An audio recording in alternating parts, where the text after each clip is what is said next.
Yeah, here comes the second part of the curse of Eve.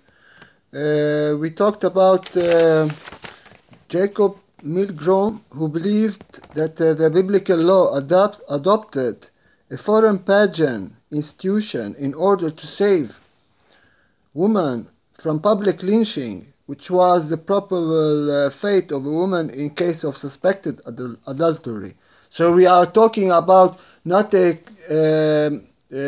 confirmed adultery, but she didn't have sex with another man. But if I have a wife and I have a dream at night that my wife is cheating on me, it is enough for me to suspect her that she's actually cheating. So I go to the priest, and the priest instead for public lynching, they kill her. They stone her, just like they wanted to stone the woman when Jesus Christ saved the woman. They stoned her because they accused her of adultery. So they don't need evidence. They just accuse a man accuse a woman she committed adultery. She's condemned to be lynched or stoned to death. In case of suspected adultery, as in murder, so the probable fate of a woman in case of suspected adultery, as in murder. Deuteronomy 21, 1-9. Doubt is a usual occurrence, but at the same time it is perceived as dangerous and defiling, and thus must be resolved in metaphysical way, outside of the human perception, outside of human sense perception. So they do horrible stuff that humans cannot imagine to punish the woman because she had sex. She didn't have sex. They suspected she had sex. Maybe she was raped or stuff like that. So in biblical law, adultery is a religious transgression that carries the death penalty. Exodus 34:14. For you shall worship no other God, for the Lord, whose name is jealous, is a jealous God. Of course, this is Jehovah, who is jealous. So this the spirit of jealousy is the spirit of Jehovah. So if I am jealous, I have the spirit of the God Jehovah. So, and this spirit is like very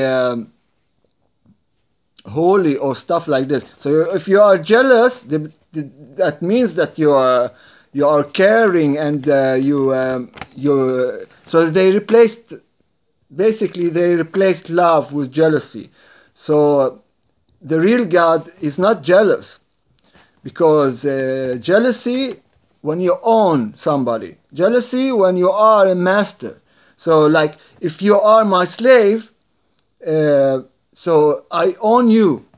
You must be my slave. So if you go to the other master, I get jealous, because love is not based on jealousy. So this is the main difference. And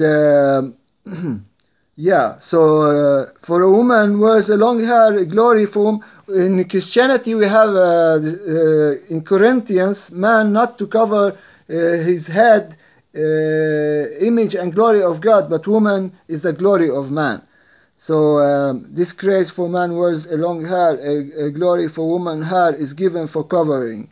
Every wife who prays or prophesies with her head uncovered dishonor her head, as her head is not shaven. So, I mean, it's like witchcraft. If she floats, then she's a witch. They tested witches like this. They throw a woman in the water. If she floats, she's a witch. If she sings, she's not a witch. But then they say, maybe they pull her out. No, you are not a witch. So I don't know if if you throw somebody in water, they sink. If they cannot swim, they sink. Maybe, I don't know. But they maybe got drowned or something. So getting accused of witchcraft was a death sentence in medieval people. So, I mean, just to accuse some woman of being witch is death penalty. So in Galatians 3:28, there is no Jew nor Greek, there is neither slave nor free, there is no male and female, for you are all one in Jesus Christ. Yeah. So in Numbers 5:18, the priest shall set the woman before the Lord and let the hair of the woman's head go loose, and put the meal of offering of the memorial in her hands, which the meal offering of jealousy, and the priest shall have in his hand the water of bitterness that caused the curse. So it's like witchcraft, you know. So they curse the woman, even she didn't do anything. The same they treated Eve. She was raped by the serpent, and they accuse her for having cheated against God, because they think God was married to Eve. But so Adam was not married to Eve, because, you know, it is like a homosexual act. So this story they changed. So please watch the videos who raped Eve in Genesis to understand the real story. May God bless you all and have an enjoyable day. We see you.